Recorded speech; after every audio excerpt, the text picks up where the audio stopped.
மத்திய கிழக்கினுடைய அசாதாரணமான நிலைமைகள் தொடர்பில் பிந்தி கிடைத்திருக்கக்கூடிய சில தரவுகளை உங்களோடு பகிர்ந்து கொள்ளலாம். லெபனான் தலைநகர் பெய்ரூட்டின் தெற்கு புறநகர் பகுதியான தாகிய பகுதியில் ஹிஸ்புல்லா அமைப்பின் வலுவான கோட்டையாக கருதப்படக்கூடிய இந்த பகுதியில் இந்த தாக்குதல் இடம்பெற்றிருக்கிறது. ஈரானின் உச்ச தலைவர் அயத்துல்லா ஹமேனி கொல்லப்பட்டதற்கு பதிலடியாக இன்று அதிகாலை ஹிஸ்புல்லா அமைப்பு ஸ்டேலின் ஹைஃபா பகுதியில் உள்ள ஏவுகணை தடுப்பு மையம் மீது ட்ரோன் மற்றும் ஏவுகணை தாக்குதல்களை நடத்தியது. இதற்கு பதிலடியாக ஸ்டேல் இந்த தீவிர வான்வழி தாக்குதலை தொடங்கியுள்ளது. லெபனான் சுகாதார அமைச்சகத்தின் முதற்கட்ட தகவல்களின்படி இந்த தாக்குதல்களில் இதுவரை 31 பேர் கொல்லப்பட்டுள்ளனர் மற்றும் 149 பேர் காயமடைந்துள்ளனர். பெய்ரூட் வானில் கருப்பு புகைமூட்டம் சூழ்ந்துள்ளதோடு பல கட்டிடங்கள் தரைமட்டமாகியுள்ளன. அதே நேரம் ஹிஸ்புல்லாக்களினுடைய உளவு பிரிவு தலைவர் ஹுசைன் மக்லத் இந்த தாக்குதலில் கொல்லப்பட்டதாக இஸ்ரேலிய இராணுவம் அறிவித்துள்ளது. குறிப்பாக தற்போதைய கள நிலவரத்தின்படியாக இஸ்ரேலிய இராணுவம் தெற்கு லெபனானில் உள்ள 55 கிராமங்களுக்கு அவசர வெளியேற்ற உத்தரவை பிறப்பித்துள்ளது. மக்கள் உடனடியாக 1 கிலோமீட்டர் தொலைவுக்கு அப்பால் செல்ல அறிவுறுத்தப்பட்டுள்ளனர். லெபனான் பிரதமர் நவாப் சலாம் ஹிஸ்புல்லாவின் இந்த தாக்குதலை பொறுப்பற்ற செயல் என கண்டித்துள்ளார். மேலும் ஹிஸ்புல்லா தனது ஆயுதங்களை அரசிடம் ஒப்படைக்க வேண்டும் எனவும் அவர் கோரிக்கை விடுத்துள்ளார். பெய்ரூட்டின் தெற்கு பகுதிகளில் ஆயிரக்கணக்கான மக்கள் பாதுகாப்பான இடங்களை தேடி வெளியேறி வருகின்றனர்.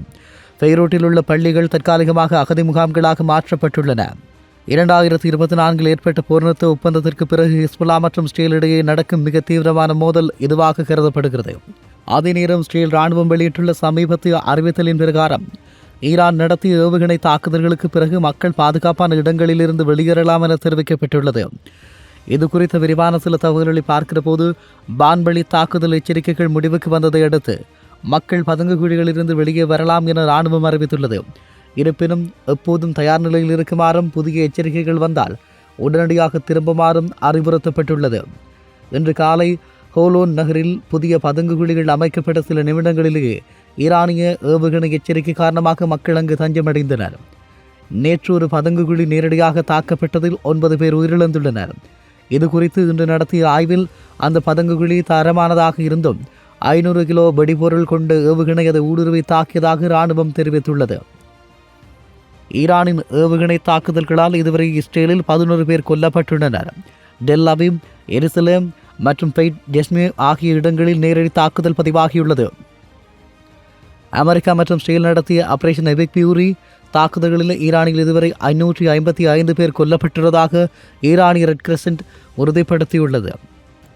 அதே நேரம் இஸ்ரேலிய வான்படை ஈரானின் தலைநகரான டெஹ்ரானின் மையப்பகுதியில் பரவலான தாக்குதலை நடத்தி வருவதாக IDF தெரிவித்துள்ளது.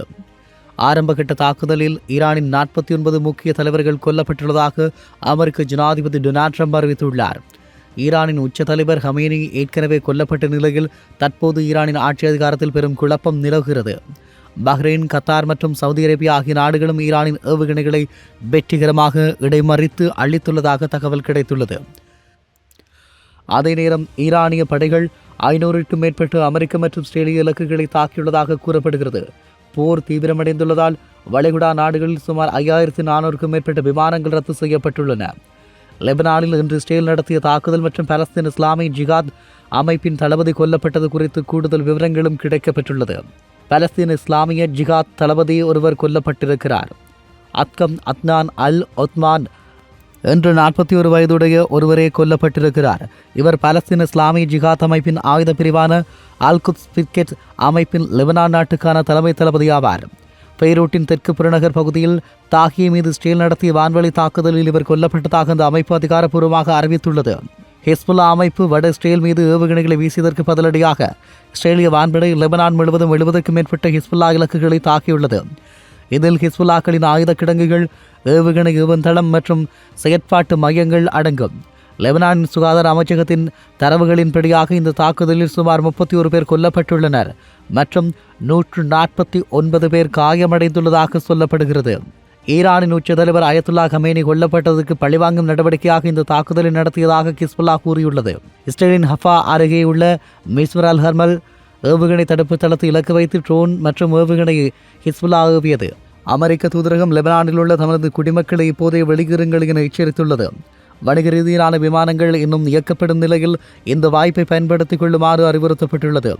அதே நேரம் ஈராக் குர்திஸ்தான் பிராந்தியத்தின் தலைநகரான அர்பில் பகுதியில் உள்ள அமெரிக்க தூதரகம் மற்றும் சர்வதேச விமான நிலையம் ஆகியவற்றை குறிவைத்து இன்று நடத்தப்பட்ட ட்ரோன் தாக்குதல் தொடர்பாகவும் தகவல் வெளியாக இருக்கிறது. ஈரானின் ஆதரவு பெற்ற ஆயுத குழுக்களின் கூட்டமைப்பான இஸ்லாமிக் ரெசிடென்ஸ் இன் ஈராக் இந்த தாக்குதலுக்கு பொறுப்பேற்றுள்ளது. குறிப்பாக சரையா அப்லியா அல்தாம் என்ற குழு 23 ட்ரோன் தாக்குதல்களை நடத்தியதாக தெரிவிக்கப்பட்டுள்ளது. ஈரானின் உச்ச தலைவர் அயதுல்லா அலி ஹமேனி கொல்லப்பட்டதற்கு பழிவாங்கும் நடவடிக்கையாகவும் ஈரானுக்கு ஆதரவாகவும் இந்த தாக்குதல் நடத்தப்பட்டதாக அந்த குழு அறிவித்துள்ளது. இன்று அதிகாலை மற்றும் காலை வேளைகளில் அர்பில் விமான நிலையம் மற்றும் அமெரிக்க தூதரகத்தை நோக்கி ஏவப்பட்ட 4 ட்ரோன்கள் அமெரிக்க வான் பாதுகாப்பு அமைப்புகளால் சுட்டு வீழ்த்தப்பட்டன. கூடுதலாக ஏவப்பட்ட 3 ட்ரோன்களும் இடைமறிக்கப்பட்டதாக பாதுகாப்பு வட்டாரங்கள் தெரிவிக்கின்றன. இந்த தாக்குதல்களால் இதுவரை உயிரிழப்புகளோ அல்லது பெரிய அளவிலான சேதங்களோ ஏற்பட்டதாக அதிகாரப்பூர்வ தகவல்கள் இல்லை. இருப்பினும் விமான நிலைய பகுதியில் பலத்த வெடிப்புச் சத்தங்கள் கேட்டதால் மக்கள் மத்தியில் பெரும் பீதி நிலவுகிறது.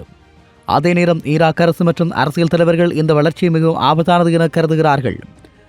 ஈராக் மண்ணை மற்ற நாடுகளுக்கு எதிராக தாக்குதல் நடத்த பயன்படுத்தக்கூடாது என அந்த நாட்டு பிரதமர் மற்றும் பாதுகாப்பு அமைச்சகம் கடும் எச்சரிக்கை விடுத்துள்ளது. இத்தகைய செயல்கள் ஈராக்கை மீண்டும் ஒரு பெரிய போருக்குள் தள்ளிவிடும் என அதிகாரிகள் அச்சம் தெரிவிக்கின்றனர். பக்தாத்தில் உள்ள கிரீன் ஜோன் மற்றும் முக்கிய தூதரக பகுதிகளில் பாதுகாப்பு பலப்படுத்தப்பட்டுள்ளது. தற்போதைய கள நிலவரப்படி அர்பில் விமான நிலையத்தில் அவ்வப்போது தாக்குதல் எச்சரிக்கைகள் விடுக்கப்படுவதால் விமான சேவைகள் சீரற்ற நிலையில் காணப்படுகிறது. ஈராக்கில் உள்ள ஆயுத குழுக்களின் தளங்கள் மீது அமெரிக்கா எந்த நேரமும் பதிலடி தாக்குதல் நடத்தலாம் என எதிர்பார்க்கப்படுகிறது. ஏற்கனவே பக்தாஸுக்கு தெற்கே உள்ள சில தளங்கள் மீது அமெரிக்கா வான்வெளி தாக்குதல்களை நடத்தியுள்ளது. அதே நேரம் ஈரான் நாடாளுமன்ற குழுவினுடைய உறுப்பினர் பாத்திமா முகமது பெகி வெளியிட்டுள்ள சமீபத்திய தகவலின்படி ஸ்டேல் மற்றும் அமெரிக்காவின் வான்வெளி தாக்குதலில் ஈரானில் உள்ள 9 மருத்துவமனைகள் பாதிக்கப்பட்டுள்ளதாக குறித்த விவரங்கள் வெளியாகி இருக்கிறது. தெஹ்ரான் தலைநகர் தெஹ்ரானிலே 5 மருத்துவமனைகள் தாக்கப்பட்டுள்ளதாகவும் இதில் வடக்கு தெஹ்ரானில் உள்ள காந்தி மருத்துவமனை கடுமையாக பாதிக்கப்பட்டுள்ளது. பிற நகரங்களை பொறுத்தவரை மற்ற 4 மருத்துவமனைகள் ஈரானின் பல்வேறு நகரங்களில் அமைந்துள்ளன. இதில் கமதான் மற்றும் சரப் பகுதிகளில் உள்ள அவசர சிகிச்சை மையங்களும் அடங்கும். மெதஹாரி மருத்துவமனை மற்றும் காதமோல் அன்பியா மருத்துவமனைக்கு அருகிலும் வெடிப்புகள் நிகழ்ந்துள்ளதாகவும் அங்கு சேதங்கள் ஏற்பட்டுள்ளதாகவும் அறிவிக்கப்பட்டுள்ளது. காந்தி மருத்துவமனை முற்றிலும் சேதமடைந்ததால் அங்கிருந்து நோயாளிகள் அனைவரும் பாதுகாப்பான இடங்களுக்கு மாற்றப்பட்டுள்ளனர். இந்த மருத்துவமனையில் தீவிர சிகிச்சை பிரிவில் ஐசியூவிலே பச்சளம் குழந்தைகள் செவிலியர்கள் கைகளில் ஏந்தியபடி அலாரங்கள் ஒலிக்க வெளியேறும் காட்சிகள் சமூக ஊடகங்களில் வெளியாகி உலக நாடுகளை அதிர்ச்சியில் ஆழ்த்தியுள்ளது. ஏவுகணை தாக்குதலால் மருத்துவமனையின் ஜன்னல்கள் மற்றும் கட்டிடத்தின் முகப்பு பகுதி பெரும் சேதமடைந்துள்ளது. இந்த நிலையில் இந்த விவகாரம் தொடர்பாக மருத்துவம் ஒரு இலக்கு அல்ல என உலக சுகாதார நிறுவனத்தின் தலைவர் டெட்ரோரஸ் அதோனாம் தெரிவித்துள்ளார். மருத்துவமனைகள் மீதான தாக்குதல் சர்வதேச மனிதநேய சட்டத்தின்படி ஒரு போர்க்குற்றம் என அவர் சுட்டிக்காட்டினார். இந்த தாக்குதல்கள் பொதுமக்களை அச்சுறுத்துவதாகவே திட்டமிட்டு நடத்தப்படுவதாகவும் அவர்கள் குறிப்பிட்டுள்ளனர். மேலும் ஒரு பள்ளிக்கூடம் மீதான தாக்குதலில் 5 பேர் கொல்லப்பட்டதாகவும் அவர் உறுதிப்படுத்தியுள்ளார். ஈரானில் இதுவரை இறந்தவர்களின் எண்ணிக்கை 555 உயர்ந்துள்ளது. அமெரிக்க ஜனாதிபதி டொனால்ட் ட்ரம்ப் பெரிய அளவிலான தாக்குதல் இன்னும் வர இருக்கிறது என எச்சரித்துள்ளார். ஈரானிய ரெட் கிரசன்ட் தலைமை அலுவலகம் இந்த தாக்குதலில் சேதமடைந்திருப்பதாக சொல்லப்பட்டிருக்கின்றமையும் குறிப்பிடத்தக்கதாகும். அதே நேரம் பிரித்தானிய பிரதமரும் ஈரான் மீதான தாக்குதல் குறித்து இன்று வெளியிட்டுள்ள முக்கியமான அறிவிப்புகள் பிரித்தானியாவினுடைய தற்போதைய இராணுவ நிலைப்பாடு குறித்த விவாதங்களும் வெளியாகி இருக்கிறது. அமெரிக்க மற்றும் இஸ்ரேல் ஈரான் மீது நடத்திய நேரடி தாக்குதல்களில் பிரிட்டன் இணையாது என்பதை அவர் தெளிவுபடுத்தியுள்ளார். வான்வழியாக ஆட்சி மாற்றத்தை ஏற்படுத்துவதில் எங்களுக்கு உடன்பாடில்லை என அவர் குறிப்பிட்டுள்ளார். அதே நேரத்தில் ஈரான் ஏவும் ஏவுகணைகள் மற்றும் ட்ரோன்கள் அவற்றின் ஆரம்ப இடத்திலேயே அளிக்கப்படுவதாக பிரிட்டிஷ் ராணுவ தளங்கள் குறிப்பாக சைப்ரஸில் உள்ள ஆக்டோரி மற்றும் டியாகோ கார்ஷியோ பயன்படுத்த அமெரிக்காவுக்கு அனுமதி அளித்துள்ளார். ஈரானின் பதிலடி தாக்குதல்கள் இந்த பகுதியில் உள்ள 2 லட்சம் பிரிட்டிஷ் குடிமக்களுக்கு மற்றும் பிரிட்டன் நட்பு நாடுகளுக்கும் அச்சுறுத்தலாக இருப்பதால் தற்காப்பு நோக்கத்திற்காக மட்டுமே இந்த அனுமதி வழங்கப்பட்டுள்ளதாக அவர் விளக்கம் அளித்துள்ளார்.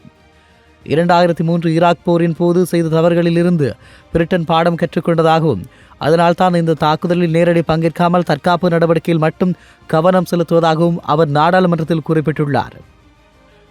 அதே நேரம் பிரித்தானியாவின் இந்த அறிவிப்பு வெளியான சில மணி நேரங்களிலேயே சைப்ரஸ் உள்ள பிரிட்டிஷ் விமான தடை தளமான அக்டோஹரி மீது ஈரானின் ட்ரோன் ஒன்று மோதியது. இதில் சிறிய சேதங்கள் ஏற்பட்டாலும் உயிரிழப்புகள் எதுவும் இல்லை. பிரிட்டன், பிரான்ஸ் மற்றும் ஜெர்மனி ஆகிய நாடுகள் இணைந்து ஈரானின் ஏவுகணை திறன்களை முடக்க தேவையான தற்காப்பு நடவடிக்கைகளை எடுக்க தயாராக இருப்பதாக ஒரு கூட்டு அறிக்கையை வெளியிட்டுள்ளது. பிரிட்டிஷ் தளங்களை முழுமையாக பயன்படுத்தி அனுமதி அளிப்பதற்காகவும் நேரடி போதில் இணையாததற்காகவும் அமெரிக்க அதிபர் டொனால்ட் ட்ரம்ப் பிரித்தானிய பிரதமர் மீது அதிருப்தி தெரிவித்துள்ளார். மத்திய கிழக்கில் உள்ள பிரிட்டிஷ் தளங்கள் மற்றும் வீரர்கள் உச்சக்கட்ட பாதுகாப்பு நிலையில் வைக்கப்பட்டுள்ளார்கள். போர் தீவிரமடைந்து வருவதால் அங்கிருக்கக்கூடிய ஆயிரக்கணக்கான பிரிட்டிஷ் குடிமக்களை வெளியேற்றுவதற்கான திட்டங்கள் பிரிட்டிஷ் வெளியுறவு அமைச்சகம் தயாரித்துள்ளது.